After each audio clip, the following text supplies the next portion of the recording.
जय माता दी दोस्तों, कैसे हैं आप सब लोग। आशा करती हूँ सब लोग बहुत अच्छे हैं और कुशल मंगल है। नवरात्रि आने ही वाली है, तो चलिए आज जानते हैं हम कलश स्थापना कैसे करेंगे। कलश स्थापना तथा घट स्थापना नवरात्रि के पहले दिन ही किया जाता है और इस बार ये आया है 7 अक्टूबर को। तो सबसे पहले हम जान लेते हैं कि कलश स्थापना के लिए आवश्यक सामग्री क्या क्या होगी। जौ बुनने के लिए मिट्टी का एक पात्र ले लीजिए। कोई नीचे जहाँ पे माता को स्थापन करते हैं वहीं पे जौ बुनते हैं, मिट्टी में डायरेक्ट फ्लोर के ऊपर बुनते हैं, तो वो अपने हिसाब से कर ले। साफ़ कुछ मिट्टी ले लीजिए। जो पहली बार बो रहे हैं वो जो है कोकोपीट आता है, जो अमेज़न में भी मिल जाता है, जिसका कोशिश करूँगी मैं लिंक देने के लिए। तो कोकोपीट में बुन सकते हैं। कोकोपीट में भी अगर आप जौ बुनते हैं तो बहुत अच्छा जर्मिनेशन होता है, यानी कि आपका जो जौ है या सप्तधान जो भी आप बोएंगे वो बहुत अच्छे से आएगा। मिट्टी का एक छोटा सा घड़ा ले लीजिए, या तो फिर आप तांबे, पीतल या सोना चांदी किसी का भी घड़ा ले सकते हैं जो कलश स्थापना के काम आएगा। कलश को ढकने के लिए एक मिट्टी का छोटा सा ढक्कन ले लीजिए। ये छोटा सा ढक्कन चाहे तो आप मिट्टी का ले सकते हैं, चाहे तो आप तांबे का या पीतल का भी ले सकते हैं। थोड़ा सा गंगा जल, थोड़ा सा शुद्ध पानी, एक सुपारी, 1 या 2 रुपए का सिक्का ले लीजिए साथ में, या तो फिर अगर चांदी का कॉइन है तो चांदी का कॉइन ले लीजिए। आम या अशोक का पत्तियाँ ले लीजिए। ये 5, 7 या 11 ऐसे बिजोड़ संख्या में लेनी है। अक्षत तथा कच्चे चावल ले लीजिए और मोली ले लीजिए, या तो रक्षा सूत्र जिसको बोला जाता है वो रक्षा सूत्र ले लीजिए।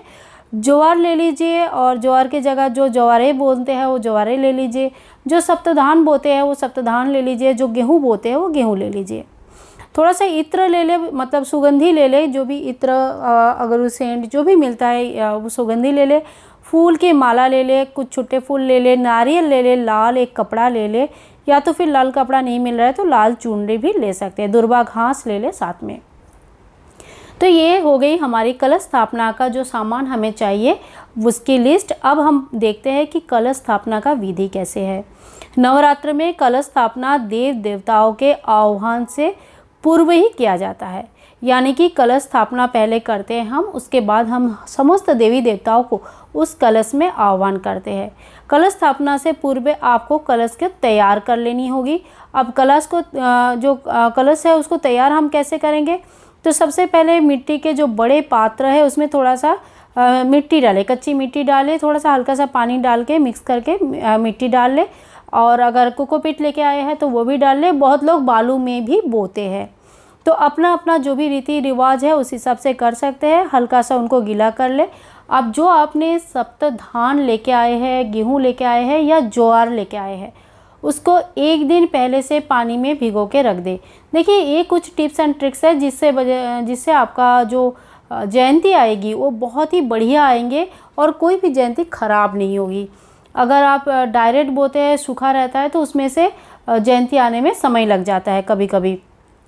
तो इसीलिए आप एक दिन पहले से उसको भिगो के रख दे। अगले दिन जब कलश स्थापना करेंगे तो मिट्टी के पात्र में थोड़ा सा मिट्टी लेने के बाद उसमें पहले एक लेयर आप ज्वार या सप्तधान जो भी लाए हैं वो डाल दे, बीज डाल दे यानी कि। इसके बाद ऊपर से हल्का करके थोड़ा सा मिट्टी डाल दे, बिल्कुल दबाना नहीं है। दोबारा मिट्टी जो डालेंगे वो बिल्कुल हल्का सा रहेगा। इसके ऊपर से फिर से एक लेयर का बीज यानी कि जौ या सप्तधान का उसको डाल दीजिए। उसके बाद बाकी जो मिट्टी आपके पास बचा है, या तो कोकोपीट में कर रहे हैं तो कोकोपीट जो बची है उसके ऊपर हल्का सा डाल दिए। ध्यान रखें जब आप ये प्रोसेस करेंगे मिट्टी को बिल्कुल भी दबाना नहीं है, हल्का हल्का पानी छिड़क के रखना है। बहुत ज़्यादा पानी से गीला कर देंगे तो सड़ जाने का चांसेस होगा, तो बहुत ज़्यादा पानी भी नहीं डालिए। और इसके बाद जो है उसको बीज डाल के थोड़ा सा हल्का सा, देखिए जैसे अगर स्प्रे बॉटल है तो स्प्रे बॉटल से आप स्प्रे कर सकते हैं। तो ये हमारी जयंती बोने की पूरी तैयारी हो गई है। अब हम कलश को तैयार कर लेते हैं। कलश का जो गला होता है, गर्दन होती है, उसमें हम मोली बांधते हैं। मोली या रक्षा धागा जो भी आप बोलते हैं वो अच्छे से बांधते हैं और इसके साथ कलश को तिलक लगाया जाता है। अब कलश के ऊपर जो स्वास्तिक बनाया जाता है, स्वास्तिक आप चंदन से, रोली से बना सकते हैं और हल्दी से बना सकते हैं। तो रोली से बनाना सबसे उत्तम माना जाता है, तो रोली से आप उसमें स्वास्तिक जरूर बना लें। इसके बाद थोड़ा सा जल ले लीजिए, उसमें गंगा जल मिक्स करके तो पूरा कलश जो है जल से भर लीजिए। फिर उसमें सुपारी डालिए, थोड़ा सा इत्र, सुगंधी के रूप में थोड़ा सा इत्र डालें, दुर्वा घास रखें, अक्षत डालें, 1 रुपया का सिक्का या चांदी का अगर कॉइन है तो चांदी का कॉइन डालें।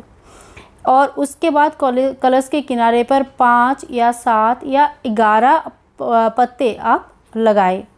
और 11 पत्ते जो लगाएंगे ये आम का या अशोक का, दोनों में से किसी का हो सकता है। दोनों ही बहुत ही शुभ माना जाता है। और अगर दोनों में से कोई भी उपलब्ध नहीं है तो बिना पत्ते का भी कर सकते हैं, पर कोशिश कीजिए आम या अशोक का पत्ते जरूर लगाएं। इसके बाद कलश के ऊपर से ढक्कन से ढक दें। ध्यान रखें अशोक या आम के पत्ते जल में अच्छे से डूबे रहे, ताकि 9 दिनों तक आपके पत्ते बिल्कुल नहीं सूखेंगे। अगर ये पानी में थोड़ा सा रहेगा तो 9 दिनों तक पानी थोड़ा थोड़ा करके कम होता है, सूखता है, तो पत्ते भी सूखने लगते हैं। तो पत्ते को अच्छे रखने का एक ही उपाय है कि पत्ते को अच्छे से पानी में डूबना चाहिए। ठीक है। अभी जो है उसके ऊपर जो हम कटोरा रखा है, वो कटोरा चाहे तो आप मिट्टी का ले सकते हैं। जो प्लेट रखी है छोटी सी, वो मिट्टी का हो सकता है, वो पीतल का या तांबे का हो सकता है। उसके ऊपर थोड़ा सा चावल रखें, खाली कटोरा कभी नहीं रखना चाहिए, उसके ऊपर थोड़ा सा चावल जरूर रखें। अब एक नारियल ले लीजिए। नारियल का देखना जहाँ पे जटा रहता है, जहाँ से नारियल जो पेड़ के साथ जुड़े रहते हैं, वो उसकी नारियल का मुंह कहा जाता है। अब ये नारियल का जो जटा है, जो फेस है, वो जो पूजा कर रही है, जो पुजारी है, जो पुजारन है, उनके तरफ फेस करके होना चाहिए। नारियल का मुंह ऊपर के तरफ नहीं होना चाहिए, उल्टा साइड नहीं होना चाहिए। उनका जो जटा है वो हमेशा पुजारी के तरफ फेस करके होनी चाहिए। अब एक लाल चुनरी या लाल कपड़ा लेकर नारियल को अच्छे से उनको लपेट दे, और फिर मौली से या तो फिर जो आपका रक्षा धागा है उससे अच्छे से बांध दे। फिर उनको कटोरे, जो पतला सा कटोरा जो घट के ऊपर रखा हुआ है, उसके ऊपर नारियल को स्थापन करें।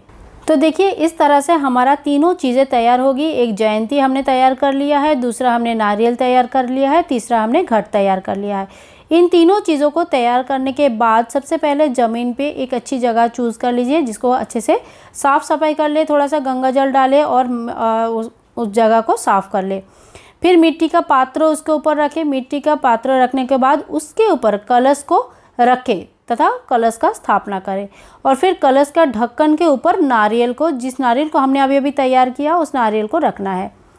आपकी कलश स्थापना इस तरह से संपूर्ण होता है। और इस तरह से नवरात्रि के समय कलश स्थापना की जाती है। कलश स्थापना के बाद कलश की पूजन होती है।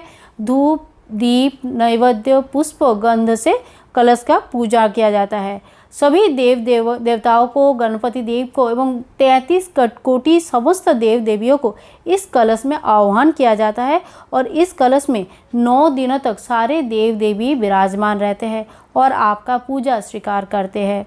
तो इस तरह से जब नियम के साथ, विधि विधान के साथ आप कलश स्थापना करेंगे, तो कलश स्थापना जो करेंगे, इसमें घर में सुख समृद्धि आती है, घर में एक पॉजिटिव एनर्जी रहती है। और सच बताऊं तो घर में अगर बुरी शक्तियों का वसवास है, कोई बुरी आत्मा का वसवास है, इन 9 दिनों के विधि विधान के पूर्वक अगर जो पूजा करती है या करते हैं, इसके बाद वो सारे नेगेटिव एनर्जी चले जाते हैं।